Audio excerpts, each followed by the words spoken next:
Crispin, the Cross of Lead by Avi, Chapter 51. For the rest of the day, I remained in the hiding place thinking. In doing so, I continued to piece together the fragmentary bits of my life and place them together until they became a mosaic. I kept asking myself if I felt different, if I was different. The answer was always yes. I was no longer nothing. I had become two people, Lord Furnival's son and Crispin. How odd, I thought.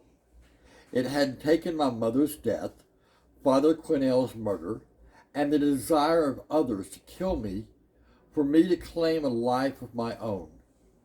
But what kind of life? I suppose some might have considered me blessed in that I was of high blood, but I knew that blood, as Widow Daventry had said, to be nothing but venom.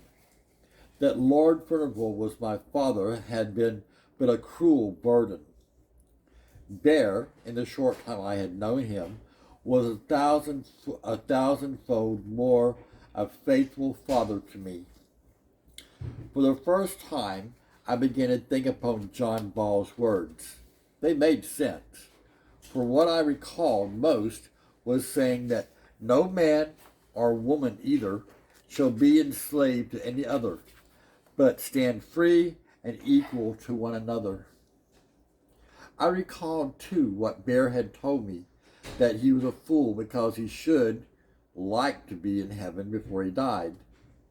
I saw it then. Bear and Ball were talking about the very word Father Quinnell had used, freedom, something I had never had. Nor did anyone in my village, or the other villages through which we had passed. We lived in bondage. To be a Furnival was to be a part of that bondage. As time passed in the darkness of my hiding place, the one thing I knew for sure was that as Bear had helped to free me, he had given me life. Therefore, I resolved to help free him, even if it cost me that new life to do so. End of chapter 51 of Crispin, the Cross of Lead by Avi. I love you, Pierce.